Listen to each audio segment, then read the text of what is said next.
Prosperity isn't just about the commas in your bank account. It's about wholeness. It's the freedom to choose in alignment with your values, the courage to honor your own voice, and the resilience to build when life says start over. There is magic in starting over. And like I always say, success moves at the speed of execution.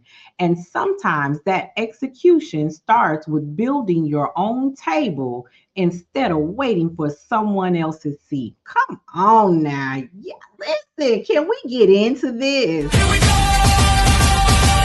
Nicole Johnson, Nicole Johnson, Nicole Johnson, let's go!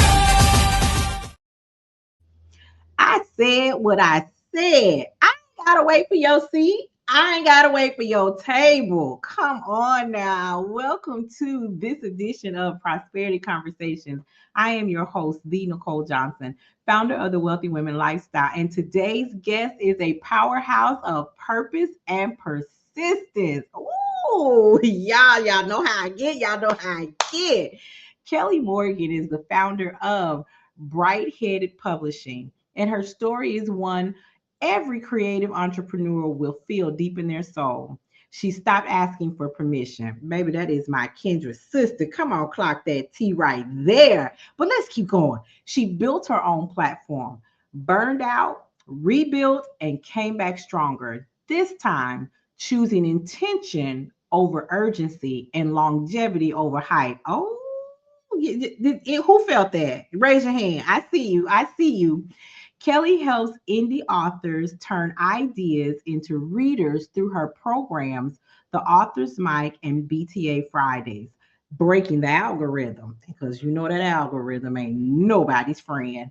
She's helped creators build clarity in their plan, confidence in their pitch, and control over the systems that sustain their work. Y'all welcome Kelly to the stage. Come on, Miss Kelly, Miss Kelly, Miss Kelly. Hey, we're so glad to have you Thank here. How are you. you? I am so good. Thank you so much for having me and the opportunity.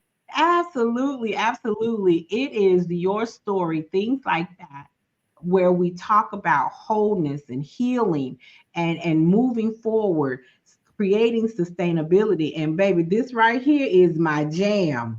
I don't need your table. Baby, Mm-mm. I don't need you to. Can't you want to sit down? No, I got my own table over here. I love it. I love it. I love it. So, Kelly, we're going to start where we always do.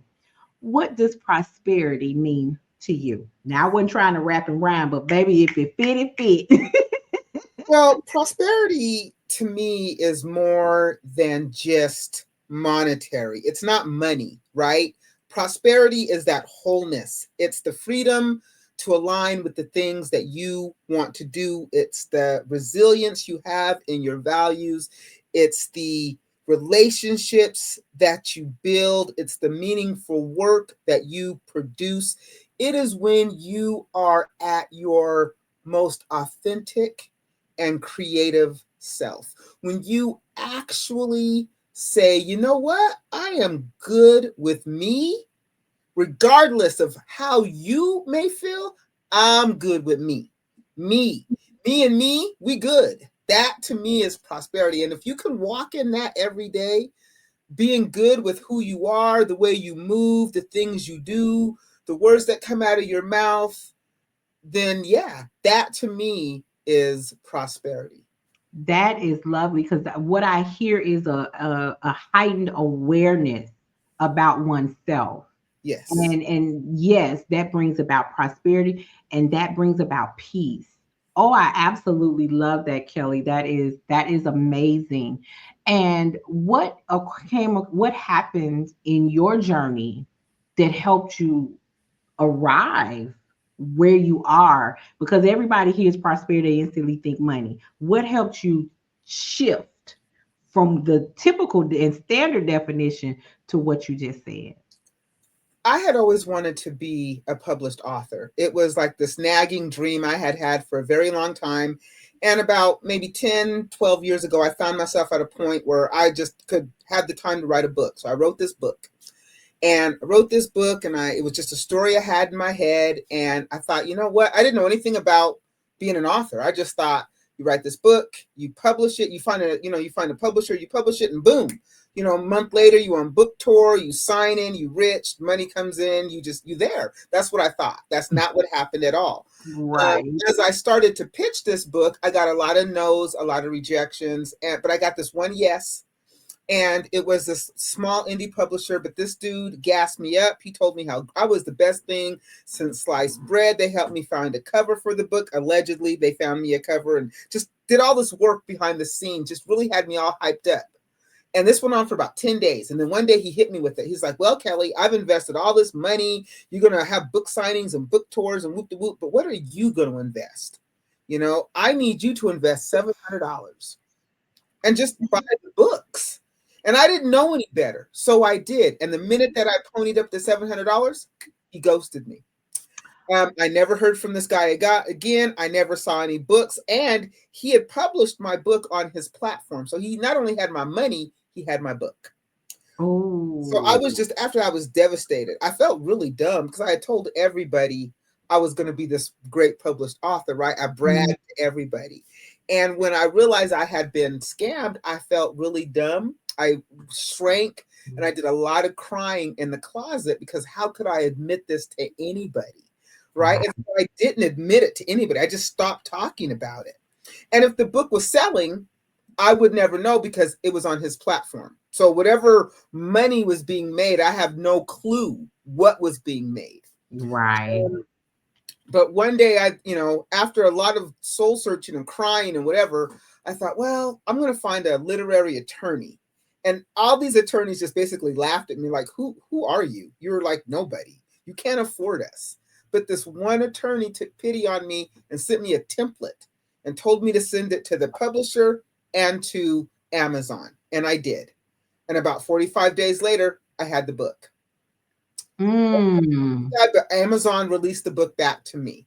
And Mm. back, but I still didn't know what to do. Right? I got my book back, but I still felt a little broken and a little devastated. So I decided that this time I was going to launch again. I was going to publish this book again, but I was going to publish it under my own steam. This is where I'm building my table, right? So I started Bright-Headed Publishing. Yeah. Bright-Headed means Kelly in Irish. Okay, so that's why it's Oh, called. okay. Okay. All right. Got some So, symbolism over there. so I started Bright-Headed, and I was very adamant about helping others not get scammed. So I Yeah. started a podcast called PHB Patio Book Club, and all I did was interview authors, but that's all I did. And I burnt myself out, and it was a Mm. full-time job. I wasn't getting compensated. I wasn't getting anything back. I was helping people, but I wasn't helping myself. And I Mhm. didn't feel like I was moving the needle. I just burning myself out. I was saying yes to everybody because I didn't want to say no, right? Wow. Because I know what that's like, right? I didn't want to turn anybody away. So I must have interviewed over 150 authors in a year. Mhm. I was so tired. I was so burnt out. So I stopped everything. Not to mention, I got a really horrible review on my book. Oh my God, it was devastating. It just, oh my, and the person was right. The editing was horrible because I didn't know anything, right? The editing, Mhm. the guy, the publisher never did the edit because they never did the edit, right? So yes, they Right. called me out on this. So I was just done. Again, I'm done. I'm done. But I still had that little nagging in the back of my mind saying, come on, Kelly, come on, come on. You can do this. But then COVID came. And Mm. I don't know about y'all, but I ate my feelings during COVID and I ballooned up and gained a lot of weight and it was a weird time and I was depressed. And so when I'm depressed, I write. And through this writing, I wrote my second book called Wait for It, right? And it was just about the messy middle of weight loss and what that's like to try to be what society tells you should be, Right. right? And that's just, and the book is fiction, but it's me on those pages. It's a love letter to myself. And through that writing, I was able to kind of navigate my way back and relaunch Bright-Headed Publishing. But this time I told myself I was going to do it with intention. I was going to do it with real planning. I was going to do it with longevity. I was going to help myself. I was going to help others. And you know what? I wasn't going to compare my journey to anybody else's as I had in the past. I was going to listen to my authentic voice, and I was going to do this. And so I decided that, you know what? I'm tired of shrinking, right? I'm tired of being what other people tell me I should be. I'm going to be me. I'm going to relaunch this business, and we're going to see what happens. And I'm just going to go with it. And I've learned to accept a lot of things through my journey, but most anything, Nicole, I really truly believe that everything that I needed the whole time was in here. I just needed to just listen to myself and pause. And so, what you discovered, that awareness, but you realized you had to get through the self doubt, maybe a little bit of self loathing and Yes. limiting beliefs, right? Oh my gosh, yes, I had so many limiting beliefs that I wasn't enough, that I had to be this, that I had to be that, that I had to do this, and just working my way through those things. And a lot for me is I'm a writer. So if I write something on a piece of paper, that makes it very real to me. That's because So you write the vision and make it plain. yes. And that's the good and the bad. I can write the Mhm. bad and see the bad and know that I need to change what's written on this paper. And And that is a that's the catalyst. difference. That's the difference right there. When you recognize that this is a behavior that's not conducive to my well-being, and then you do something to change it. Yes. That's the difference. And And go mine ahead. was a lot of meditation. I mean, a Mhm. lot of meditation. And I spent a lot of time, COVID forced us to spend time by ourselves, right? Yes, it did, So honey. Yes, COVID it did. forced me to spend, I mean, I was already working from home prior to COVID, but I could leave. Now we're in the house, we're stuck. And I Mhm. spent a lot of time with myself, and I had to really figure out if I even like myself. I can't, how can I expect you to like me if I don't even like me? Right? So I Stop had right to there. figure Stop, that no, out. stop right there. Stop and that I wanna dig into that, right? And I want the audience to understand is that if you don't like you, how do you like somebody else? Because I want you to think about a lot, especially as women, we always look to support everyone else. But when you're on an airplane, what they tell you? Put your own mask on first. That's a new concept for us. That's a concept that's not practiced and preached. So when you start to come into that, it feels different. It feels weird. It feels awkward. But once you come out on the other side, Kelly, I know how it felt for me, but I'm gonna ask you, when you came out on that other side, after you started to like yourself, how did it feel? You know what? Not only did I start to like myself, I started to love myself. And to say that out loud in the mirror, because that's how I just started saying it to myself in the mirror. And it was really awkward at first. I'm like, this is kind of, this, I feel, but the more that I said it, the more that I started believing it. So I'm like, damn, just wow. And now nothing shakes me like it used to. Rejection doesn't hit as hard, right? Because whatever. I got me. I got this. No's don't stop me. That's one of the things. That's one of my mantras. No's don't stop me. Yeah, You can say no. I like it. I like it the way Whitney said it. Tell me no, and I'll show you I can. How about Right? that Yeah. And especially being out when you decide to put your craft out there and make it subject to other people's opinions and criticisms and whatevers. You have to be really strong about who you are and the work that you put out. I understand that my books are not for everybody. I'm cool with that. You can read it. There's stuff I don't like, right? So you're entitled not to like it. That's cool with me. That's okay. The fact of the Mhm. matter is that I put it out there. I like it, right? Right, That right, that to me is priceless. And right. you can't dim that light and you can't take that from me. If somebody else enjoys it and resonates with it, then you know what? Cool. I'm good with that. But the books were my way of expressing myself and me putting myself out into the world because I accept who I am. And it took years for me to get there. It didn't happen overnight. I didn't flip a switch. It wasn't pretty. And there are still days where doubt creeps in, right? So there's still some days where I wonder if am I on the right path? Is this what I'm supposed to be doing? There's some days that I second guess myself, but I now recognize and I can now talk to myself in a much better way and tell myself, you know what, Kelly, it's okay to have that doubt. Sit in that doubt for a minute because you know that ultimately what you're doing matters. It matters to you. That's everything in the world. And I have a whole different way of looking at life, looking at people, even my relationship with money is different. Oh, And now you really wait. You now you really talking my language. yeah, even my Woo! relationship with money. Money is yes, I had to change even I don't chase money anymore. I don't chase money. I understand money is important, but money is a tool in my toolbox. Okay? Absolutely, absolutely. It is something that I need, but I am not a slave to money and I don't chase money. Money comes to me. Absolutely. Those are part of the affirmations that I encourage my community to use.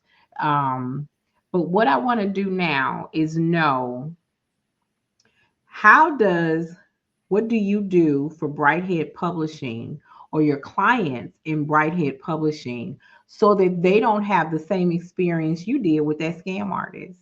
So the thing that I do with Bright Headed Publishing and why I'm so adamant about this platform is I want to help indie authors get their words out there, right? Mhm. Everybody has a story. And your story is important for the simple fact that it's your story, Right. right? That's what makes it important. Whether I like the story or not, doesn't matter. It's your story, it's important. And if you've taken the time to write it and publish it, then let's get it into the readers that really, it would resonate with. So that's what I'm about. I'm about cutting out the if I can say the bullshit and the drama with marketing your book and marketing outside the algorithm. So it's not all about social media. A lot of readers want to know who you are. What's the Right. story? Why did you write the book? And how do we get that connection? How do we break the algorithm and build a community and uplift and support one another as indie authors? Because I'm telling you, it's a cold, cold space out there. There's a lot of people who want to separate you from your money. And there's a lot of people out there who are just out there pretending to want to help but don't. But I want to help people get their words out there. So that's what the brand is about. It's really about how do we get your words out there so that it can resonate with somebody, because there's somebody out there needs to hear your story. Your story is going to be inspirational to somebody. They're going to relate, but we'll never know unless we get it out there. Let's get it out there. So that's what I'm about. I want to I help. I love that because I'm a part of another platform where the platform host always says that um, this we're telling our stories our way, and I always come behind her and say that if the stories are still being told incorrectly in the next 50, 60 years, it's our fault Yeah. because we do have the mechanisms to be able to tell our stories. And Kelly, I want to thank you because your story is such a beautiful reminder that prosperity is not about waiting for opportunity. It is about creating it when you get intentional, and when you actually define it as peace and purpose. And when you start focusing on those things and you get in alignment with those things, the money will come. Oh, the The money people, will come. the people will come. And so, for those who are watching, I want you to remember that prosperity isn't about perfection, it's progress with purpose. And Kelly, do you have anything that you want to say to them before we wrap this up? I do. You said mention affirmations. So I will tell you my little tip for affirmations, because the thing about affirmations is you can say them, but you may not believe them, right? I am Mhm. enough. Money flows to me, whatever. So my tip to you is I challenge you to take maybe 5, 10 affirmations, record them in your own voice, and then play them back to yourself every single morning. That's what I do. I put on my headphones and I just play them back. I have like an hour's worth recorded over time, but they're in my voice. That will Mm. help you actually start to believe what you're saying. Because if you don't believe your own voice, how you gonna believe anybody else's? That's my tip. Thank you so much, Kelly, for sharing that. And I want you all to understand that no matter what season you're in, success always moves at the speed of execution. This has been another episode of Prosperity Conversations. I am the Nicole Johnson. Until next time.